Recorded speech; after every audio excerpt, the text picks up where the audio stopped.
الله الرحمن الرحيم وصلى الله على محمد وآله الطيبين الطاهرين. اللهم صل على محمد. Mu kusooka ntwala omukisa guno kubeera nga organizing presence ya Maulana Mulumba, the Lecture Quran and Islam, Professor Adam Siriala, bamuseeka mwena b'ebitiibwa, brothers and sisters, assalamu alaikum warahmatullahi wabarakatuh. Alaikum assalam. Nja kubeerako ne point ntono nnyo weziti egimu ku migaso egy'okulambula Imaamu I.Hussain alayhi salaam n'okumalirizayo audio sekali wasindise mu group.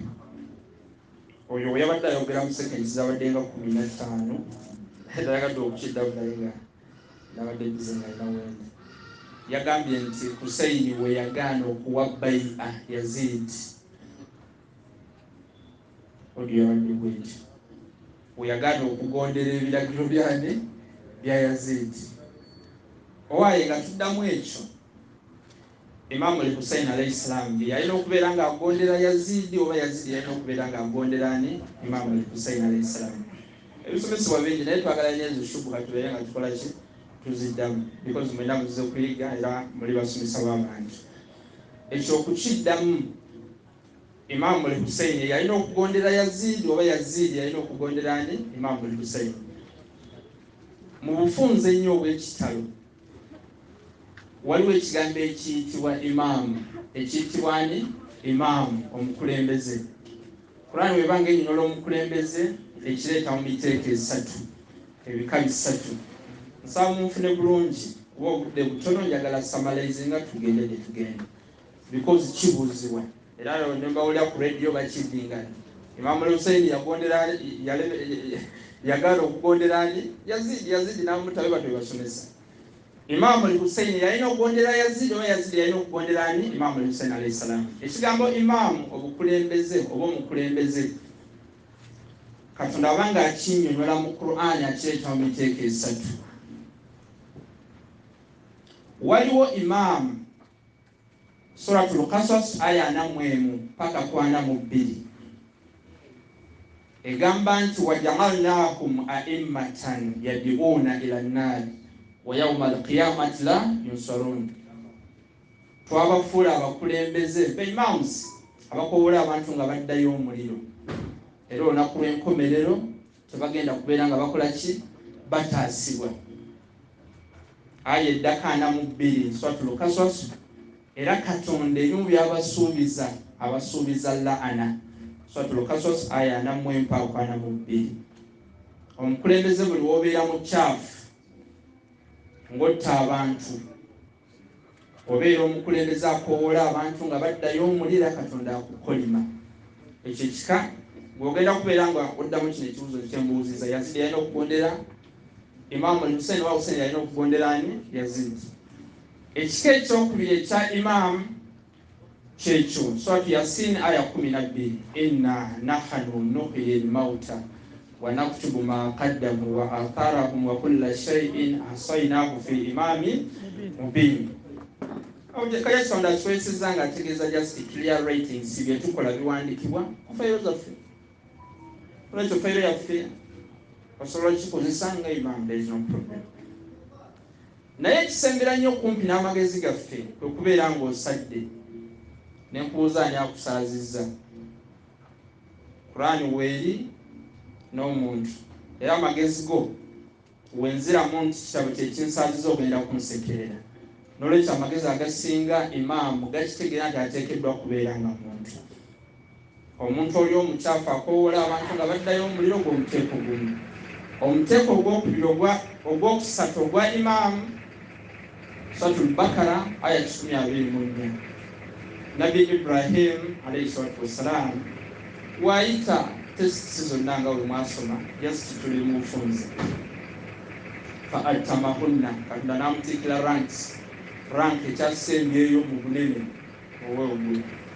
Qala inni jaa'iluka linnansi imaama, nkufudde omukulembeze imaamu eri abantu. Mufuna bulungi? kala min dhurriyyati n'baana bange ogenda kubeera ng'okola ki ofuulamu ba imams kala la yanaalu ahadi dhalimin endagaano yange ey'okulonda ba imams tetuuka ku ki ku balyaza amaanyi Yazd Hussain obanga okompiyarenga ojja kitegeera nti Hussain yali maasum nga tasobya Suratul Ahzab aya 33 kubanga Katonda agambye nti endagaano ey'okulonda abakulembeze tetuuka ku ki ku balyaza amaanyi waman yataŋadda hududa Allah faqad zalama nafsa Katonda banga adifendinga dhuluma adifendinga bw'ati alinyola bw'ati Suratul At-Talaka aya esooka omuntu yenna asussaawo bamugambye okusaala n'atasaala totta bantu notta obeera dhalimu toteekeddwa okubeera ng'okola ki okulembera abantu n'olwekyo okuddamu mu bufunze ku odiyo eyo oli wagamba nti bagenze miliyoni 3 e Karbala okujjukira Hussain because yagaana okuwa bai Yazd aba ayogedde bubi agambe bagenze miliyoni 3 e Karbala okujjukira Imam I.Hussain eyali alwanyisa omulyaza amaanya dhalimu Yazid yali ki mulyaza amaanya kyonkizemu mu bufunze ekibuuzo ekyokubiri ziyara muwulira nti ziyara nfuna bulungi abantu bagenza okulambula Imam I.Hussain ku lunaku lwa 40 n'ennaku endala bagenze okukola ziyara ku Imam I.Hussain alayhi salaam owali nabbi yakikolako oba teyakikolako ngezaako okuyita mu bufunze zeze dakiika 6 oba 5 nabbi yakikolako yalambulako omuntu oba teyalambulako because ebyo bekwasa era byebyo bagenze Karbala akola bidi akola shiriki n'ebirala nsaba mumfune bulungi brothers and sisters namufundikira kikyetufuna muziyara Imam Hussain era wakitugendayo Nabi Muhammad sallallahu alayhi wa alihi wa sallama Muhammad wa alihi ekibuuzo kiri nti yalambulako omufu yenna nga wetulambula Imam Hussain kyekibuuzo wetunakitegeera nti yalambulako omufu n'olwekyo okola ziyara ku Imam Hussain kiba kiriki mu mateeka tekirina buzibu funa bulungi wano waliwo hadisi eri mu Sahih al-Bukhari Sahih al-Bukhari ne Sahih al-Muslim volume 3 page 65 nziramu Sahih Muslim volume ya 3 page 65 zara nabii sallallahu alayhi wa alihi wa sallama qabra ummihi fabaka wa abuka min hawlihi mama we yafa ayitibwa Amina bintu Wahabi eyali omulongoofu kubadde kikola sense ono okubeera nga nabbi ati mama we nga yali mushiriku era ali omuliro nga ebasomesere Nabi Muhammad yalambula entaana ye fabaka n'akaaba wa abuka n'amekinga n'abo yali agenze n'abasahaba be ne bakola ki ne bakaaba n'olwekyo nabbi yakola ziyara ku mama we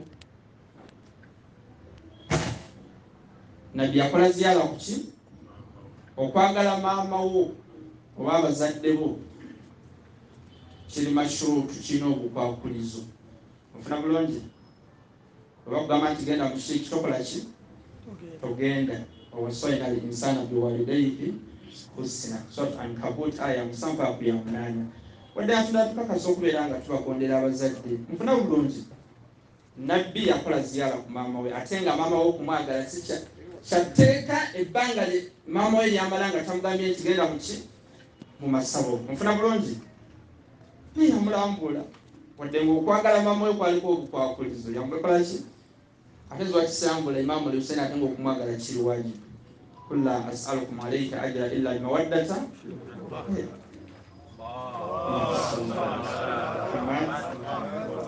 Yesu nabbi yalambula kali gwe tujja kumbuza bakibagenda e Karbala namba 2 ngezaako okuddamu bufunze saida tetuvaawo tetubeera ku kino nti just kitwiga mu Imam Hussain naye n'okuddamu kibuhati ez'enjawulo mu bufunze okulambula tukirabye mufuna bulungi ate wengenda e Karbala n'engamba ya Hussain waaye ekiri bidya babisomesa ku Power FM ne radio endala negire emisonda oli mukwata bajja kubeera nga okola ki oba wababeere nga basomesha abawutani bagamba nti ya Hussain nakyo bakiyita bidya tukiyita al-istighatha mu Luwarabu owaaye Qur'an ekyogerako oba tekyogerako Suratul A'raf aya 133 paka 134 okugamba nti ya Hussain ya Mahdi ya Muhammad kiri bid'a wala kiri bid'a. Ebbanga lyonna Katonda alamula emirimu gyaffe okusinziira ku nniya, kullu a'malu binniya. Ofuna bulungi ebbanga lyomala ng'otegedde nti Hussain musika wa Nabi Muhammad n'ogamba ya Hussain, tekirina buzibu. Lwaki tekirina buzibu? Babani Israel we bagaana wilaya ya Nabi Musa, obukulembeze bwa Nabi Musa. Ofuna bulungi ebimu ku bibonerezo Katonda bye yabawa, yafuulanga emmere yaabwe okufuuka musaayi. Ojasoma Arafa ya 13 paka 34 emmere nefuuka misaayi n'ebirala bintu tubwe bityo. Bwe baalabanga Katonda abataddeko akazito ak'okugaana okugonderaanye Nabi Musa alayhi salaamu, omanyi bwe bagamba qaalu ya Musa ud'u lana rabbaka, bagamba waayi gwe Musa tukowoolereko omulezi. Lwaki tebagamba ya Allah? Tekibuuzo oba ntegeerekese bulungi. Bagamba ya Musa tebagamba ya Allah because baali basuubira nti Musa agenda bawolereza owa Katonda. Ngamba ya Hussain because mwagalako okumpolereza owa Allah subhanahu wa ta'ala. Wengenda e Karbala wakinkwata olugoye nenduyisa ku kabuli, oba wengenda Mecca nga Seka we yagenze waki onywa amazzi ga Zamzam n'ebirala. Ebyo namwetegeeza bulungi bye bisinga okonfusinga abantu abataagala kusoma. Nasoma aya natandika okola fatu. Kintu kiddamu tutya okubeera nga tabarukat basavinze emmere olw'ekisa Imam Hussain n'olyako n'ofuna omukisa amazzi ga Zamzam, ogenda Karbala oyise engalo zo ku haramul barih n'ebirala. Ono ngenda kubawa ekyafaayo ebiringa ebyafaayo bitaano mu Qur'an, naye olw'obudde ngenda bawayo kimu. Sitole ya Nabi Yusuf alayhi salaam, wawulira kitaawe nti azibye eki amaaso. Suratu Yusuf aya 96 paka ku 98. Falamma an jaa al-bashir alqaahu ala wajhihi fartadda basira. Yamuweereza saati Muhammadin wa sallallahu yamuweereza saati. Mufuna bulungi yamuweereza saati kitaawe. Ngani aweereza? Yusuf aweereza kitaawe Yakubu ng'azibye amaaso. Saati ne bagimuyisa ku maaso n'addamu n'awona. Saati eno yalina emikisa because yali ekwatiddwako bannabi Ibrahim, ba Yakubu, ba Ishaq. N'olwekyo bannabi okubeera nga rahma nga we twakiraba. Nabi gundi yawona, Nabi Yakubu yawona amaaso. Wengenda e Karbala oba wengenda Zamzam mazzi n'ebirala n'enywa, sikolangako bid'a. Oba ntegeekese bulungi. N'olwekyo kino nakyo si bid'a. Nga nfundikira tufuna ki mu kukola ziyara ya Imam I.Hussain alayhi salaam? Biki bye tufuna nga tukoze ziyara ya Imam I.Hussain alayhi salatu wassalaam? Katonda obanga defininga bannabi agamba nti rahma, abayita kikisa bannabi bonna. Kati nga woolaba Suratul Anbiya ya 17, wama arsalnaka illa rahmatan lil alamin.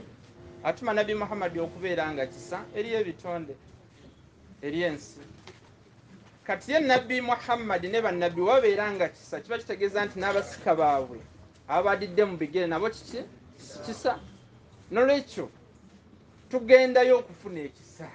Mufuna bulungi eyo aya ya kurayira ye nerabiddemu just weeri agamba nti teyatutonda ye Allah subhanahu wa ta'ala okujjako nga tufuna ekisa kye. Wenda bamaliza n'okusoma ngenda kubeera nga nkola ki illa man rahima rabbuka fadhalika khalakakum matini erigwete. Nabatonda okubeera nga mufuna ki ekisa kyange. Ekimu ku kisa be bannabi n'abasika baabwe. N'olwekyo tugendayo okufuna kisa. Mufuna bulungi Katonda wakuwa ekisa kye teweerabiranga. Suratu Tawba ya 71.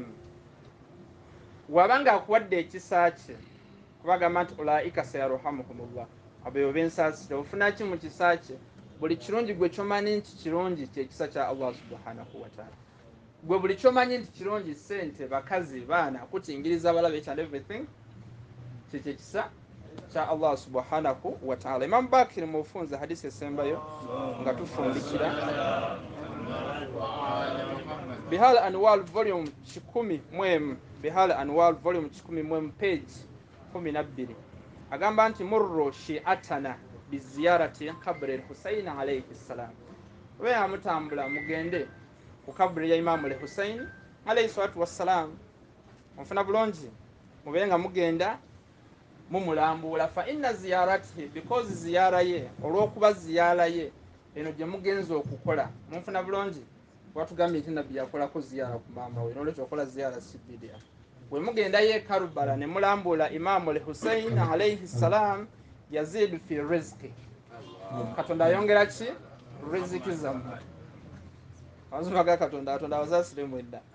Nze simanyi naye nze soberangako personal witness nga nze newako ekyokulabirako.